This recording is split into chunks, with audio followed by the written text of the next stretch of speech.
Hi everyone, it's Liam here from Rating the Races. We are going to have a look at some of yesterday's racing, who caught my eye, and some of our good results, which was good to see. We'll start off with the 12:55 at Thirsk. Now, I actually tweeted before the race that I believed whoever could get close to Valadero is going to be quite good. I thought Valadero's effort at Doncaster was a very good effort behind Doddy's Impact. Valadero's again finished second, being beaten this time by Sergeant Wilco, who's been given a brilliant ride from the front, dictated it, and ran a really good race. Now you can see both of those had the experience. Bombay Bazaar didn't finish that far behind in third, and he's definitely one that would be interesting in a similar maiden next time out. I think he seemed to run on quite nicely at the finish, and he'll definitely improve for the run. Moving on to the racing at Ayr, they first race the Scotty Brown Handicap Chase. Don't give up on Freya Dam and don't give up on Pay the Piper. So Freya Dam was our selection in this race. He was far too keen, way too keen under Bridget Andrews, made a few mistakes, didn't get into it, and I think he needed to be relatively prominent to get to run a big race here. That was not Freya Dam's performance. He was very disappointing. But he's only 6. There's still plenty of time to come for him. He'll be back. And yeah, he'll definitely be better than his 136. Wouldn't surprise me if the handicapper actually dropped him a couple of pounds for that. If he drops him a couple of pounds, well, he's going to be very interesting next time. Will they continue this season? I'm not so sure. They've been running him on good to soft ground, so they might do. They might think we can go for another race. He is still lightly raced, and he's only had the 2 runs. Both in April, so maybe we might see him next month. We'll have a look if his handicap market's changed. Pay the Piper, disappointed, though I think the race came too quick for him, didn't it? It was only a week after finishing an eye-catching 5th at Aintree. He will be better than that. He will drop again in the handicap. I am interested to see where they go with him probably next season. He has had the 1, 2, 3, 4, 5, 6, 7, 8 runs this season. I think that'll be it, and he'll come back next season. Pay the Piper. Move on to the 2:25. It was great to see our Rabaul win this race. I highlighted it for Premium Pro members at 10-1 rather than the 7-2 went off. Our other runner, Lo de Sou, was a non-runner late on. I imagine part of Freya Dam's disappointment in the first race possibly suggested to Dan to take out Lo de Sou. So great front running ride from Rabaul. I was very pleased with him. I thought Colonel Mustard was actually a little bit... I thought he was quite unlucky, to be honest.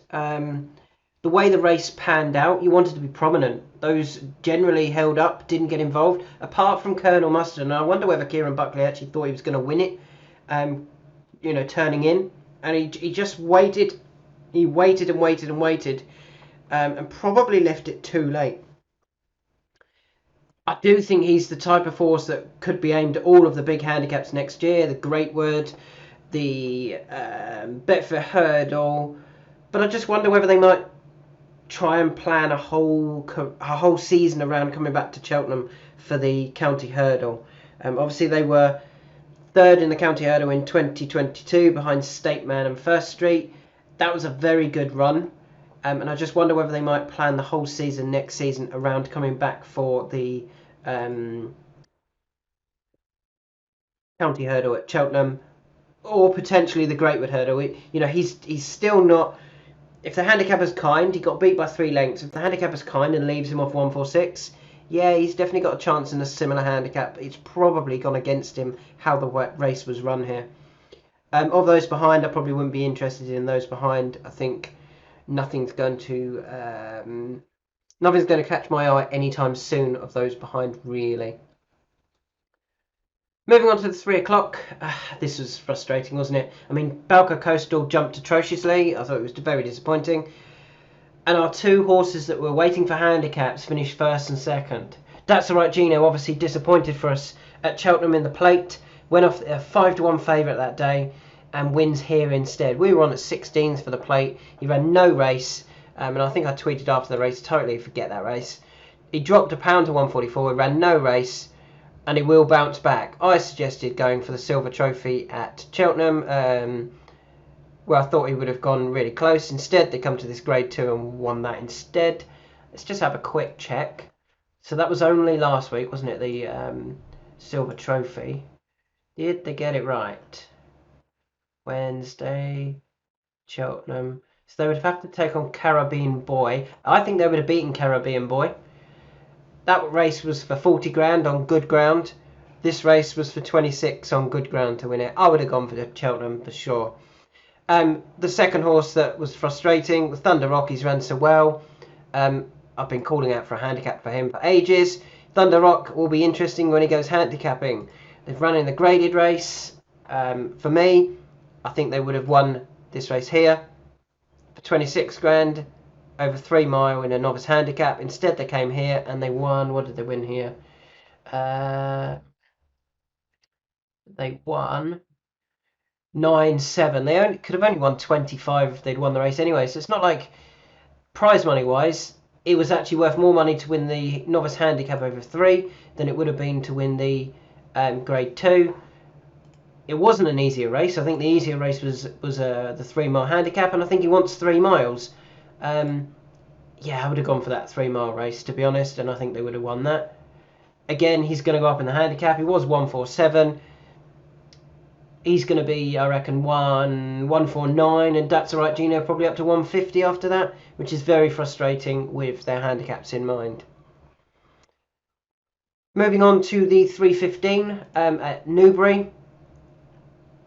We was hoping Isla Kai was going to run here. He didn't. We ended up having 2 horses in this race that have been added to our eye catchers. Jimi Hendrix, down 2. Really liked him. I thought he was really well handicapped. It was all about the ground. They actually put the cheek piece, the blinkers on, and the blinkers worked the oracle, didn't they? He dropped nicely to a handicap mark of 94 and won. The other horse that we were watching, so I was watching this one. I did have a small bet on Jimi Hendrix. I know that's a little bit of after timing there. Revich, I've got a race for Revich. Friday the 12th of May. So a good couple of weeks. There's this race at Chester that I really hope to see him. He finished 3rd last year off 95. He ran off 92. I just wanted to check something. Plugged on into remote 3rd. Yeah. I think he's ran a good race here. I think he's been beaten by 2 very, very well handicapped horses in Jimi Hendrix and Latam. Latam is the young improver. Jimi Hendrix just wanted things to go right for him. He had dropped from a mark of 98 down to 94 and was winning. So I think Revich back to Chester. Don't give up on Revich at all. It was great to see our horses that we've highlighted as dropping to nice marks, finishing 1st and 3rd in a big handicap. But don't give up on Revich. Keep an eye on, wait for him for the race at Chester. I'd be very keen if he gets a good draw. Moving on to the Scottish National. Great to see our selection win the Scottish National. Really well placed for Christian Williams. He was still £3 lower than when he was 2nd last year, and he bumped into one that day. I actually think he's won it quite comfortably. I don't think Jack's asked for too much of an effort at all here, to be honest.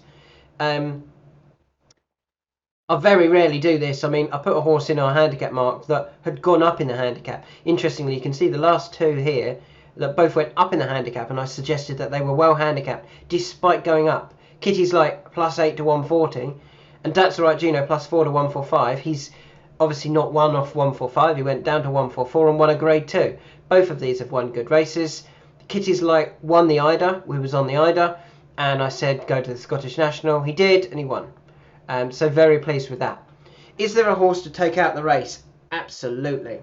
Go and watch the run of Your Own Story. He led, jumped the first probably in the lead. He then slowly dropped back and back and back. Then found things happening too quick, I think, before running on strongly at the finish to finish a never nearer after a circuit 6th. I just wonder whether the ground has just been a bit too lively for him, and he's struggled in this grade on that ground. You know, some of his previous form, his 2nd to Stumptown is good form. His 2nd to Gold Cup Bailey is good form. Yeah, I'm very interested in him going forward, to be honest. I think I wonder whether they might look at something like the Beecher Chase, Classic Chase, Grand National with him. He's going to have to win something because he's only rated 127. But if you go for that Beecher Chase, get the national experience, and then go to the Classic Chase, very much in the 1 for Arthur route, you'll get the heavy going over 3 mile 5, and I think that'll just slow the horses down enough that he'll be able to keep up. And he's only 7. And he's a lightly raced, improving 7. I know Kitty's Light is only 7, but he's been around everywhere.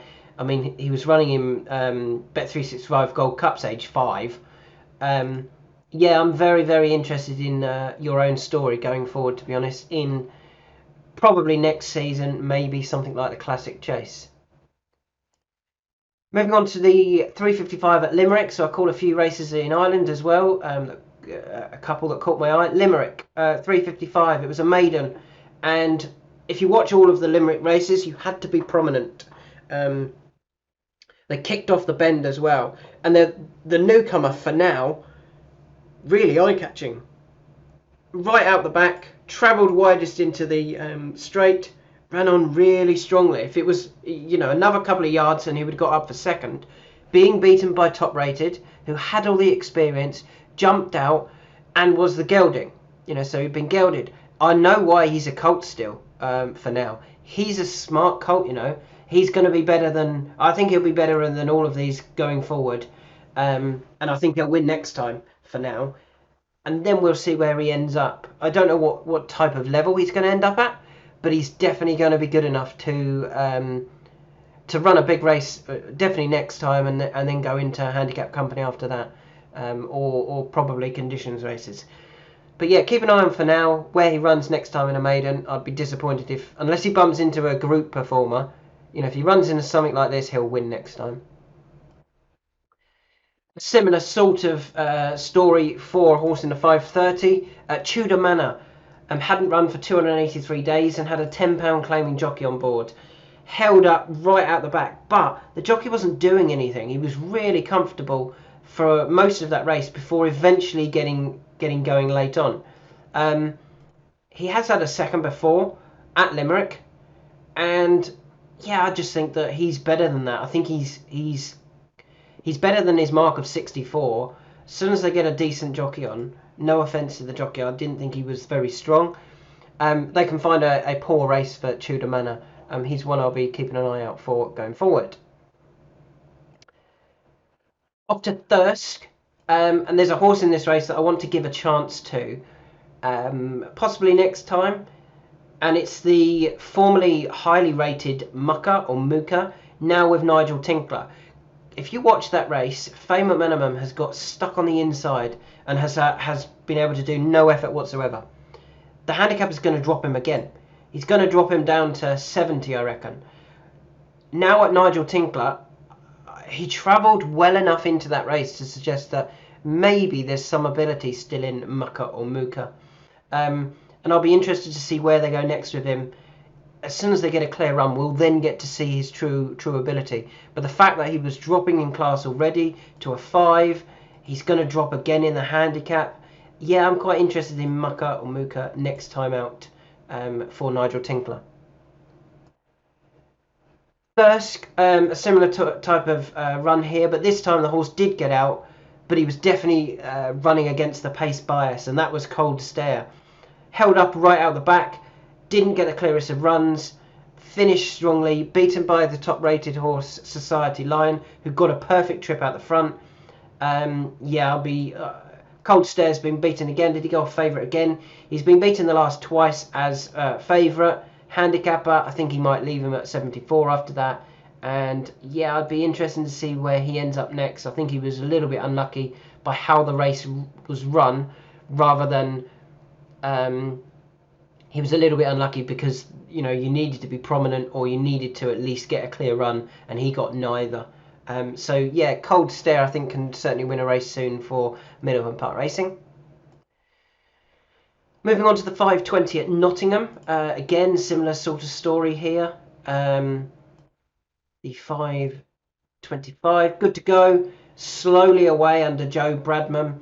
Didn't get the best of rides either. Repeatedly short of room. He kept getting running into trouble.